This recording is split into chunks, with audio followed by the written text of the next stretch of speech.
സുഹൃത്തുക്കളെ, എല്ലാവർക്കും എൻ്റെ സ്നേഹാശംസകൾ. ഇന്ന് ഞെട്ടിക്കുന്ന, ആശങ്കാകുലമാക്കുന്ന ഒരു വാർത്ത നിങ്ങളെ ഞാൻ ശ്രദ്ധ ക്ഷണിക്കുകയാണ്. കുറച്ച് ദിവസങ്ങൾക്ക് മുമ്പ് തൃശ്ശൂരിൽ എക്സൈസ് ഉദ്യോഗസ്ഥന്മാർ 4-5 ചെറുപ്പക്കാരെ കഞ്ചാവ് വിറ്റതിന് അറസ്റ്റ് ചെയ്തു. അതല്ല ഞെട്ടിപ്പിക്കുന്ന വാർത്ത, അതിലെ ഭൂരിപക്ഷം കസ്റ്റമേഴ്സും പെൺകുട്ടികളും യുവതികളുമായിരുന്നുവെന്ന് അവർ പറഞ്ഞു. വിദൂര സ്ഥലങ്ങളിൽ നിന്നും വന്ന് പഠിക്കുന്നതിനും ജോലി ചെയ്യുന്നതിനും വേണ്ടി ഹോസ്റ്റലുകളിൽ താമസിക്കുന്ന പെൺകുട്ടികൾ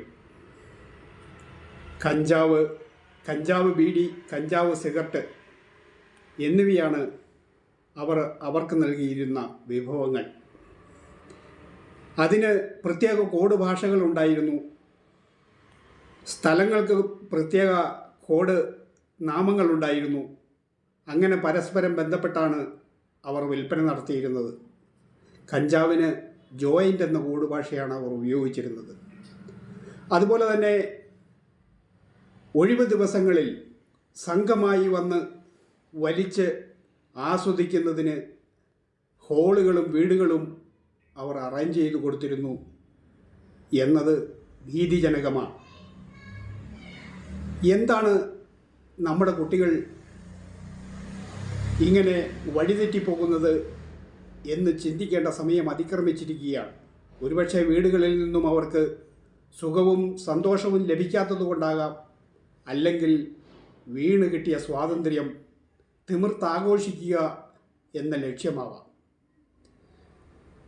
നാളെ കല്യാണം കഴിച്ച് കുട്ടികളുണ്ടായി ഒരമ്മയായി കുട്ടികളെ നേർവഴിക്ക് നയിക്കേണ്ട അവർ സ്വയം ജീവിതം നശിപ്പിക്കുകയാണെന്ന് എന്തുകൊണ്ട് ചിന്തിക്കുന്നില്ല?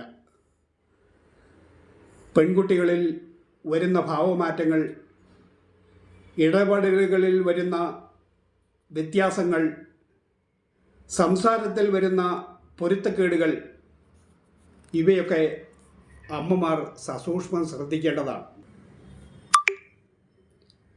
ബന്ധപ്പെട്ട ഉദ്യോഗസ്ഥന്മാർ ജാഗ്രത പാലിക്കണം. ഹോസ്റ്റലുകൾക്ക് നിയന്ത്രണം ഏർപ്പെടുത്തണം. അവിടെ അച്ചടക്കവും കൃത്യനിഷ്ഠയും ഉറപ്പുവരുത്തണം. ഗവൺമെൻറ് ഇക്കാര്യത്തിൽ സത്വര ശ്രദ്ധ പതിപ്പിക്കണം.